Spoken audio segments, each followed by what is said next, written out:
Long before an arrest happens, investigation is already in motion. Quiet database checks, sealed warrants, evidence building behind the scenes. By the time agents knocks on the door, the case isn't beginning. In fact, it's concluding.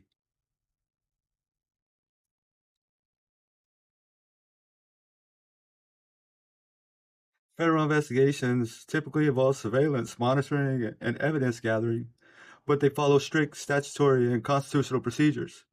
And the sequence of investigation is much more structured than people can even imagine.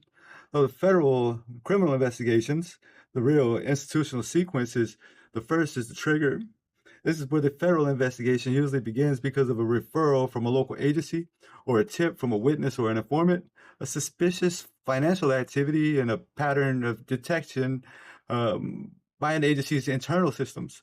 A complaint is filed with the federal office or any other above. This is the stage of low visibility, no surveillance yet, just the informational triage. This is that preliminary space and the second part of that inquiry. This is where the agents determine whether the matters even qualify for federal jurisdiction. Typical actions such as database checks and reviewing prior incidents, contacting other agencies, and quiet interviews with peripheral witnesses. No intrusive data yet. This is just paperwork level. It's still an investigation.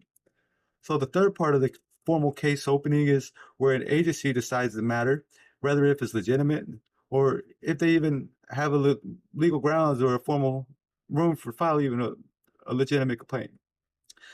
This triggers the assessment of the case, supervisory oversight, internal documentation requirements, legal review of investigative steps. This is where the investigation becomes official. So this is the fourth phase of the structural federal investigation, the evidence development. Now the agency begins building a factual record. The tools include a subpoena, search warrant. They must have a cause, probable cause, and judicial approval, surveillance, but only with the legal authorization, and interviews. Unauthorized and undercover operations rarely take place, but they're highly regulated. It's also important that any surveillance, including cameras, must be legally justified and approved. This is never casually done or secretly done without judicial oversight. The fifth phase of the federal investigation is the surveillance part when necessary, where they corroborate evidence, identify co-conspirators, and document patterns of conduct. They prevent destruction of evidence, but as it is, targeted, time-limited, and legally authorized, logged and reviewed internally. A camera on a pole is usually just a municipal infrastructure, not federal surveillance system that requires covert operations not typically visible. So the next phase is the contact phase. This is the part where you're contacted by agents, where they make contact because they need a voluntary statement. Voluntary statement is the key phrase. Now, they want to interview the subject, they have to serve the subpoena, or they want to execute a search warrant, or they're preparing for the arrest. This contact phase is not revealed as a part of the surveillance. It simply is just the next part of the procedure, the next step.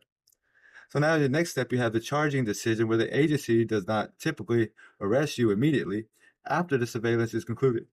Instead, they send the case to the federal prosecutor, U.S. Attorney's Office.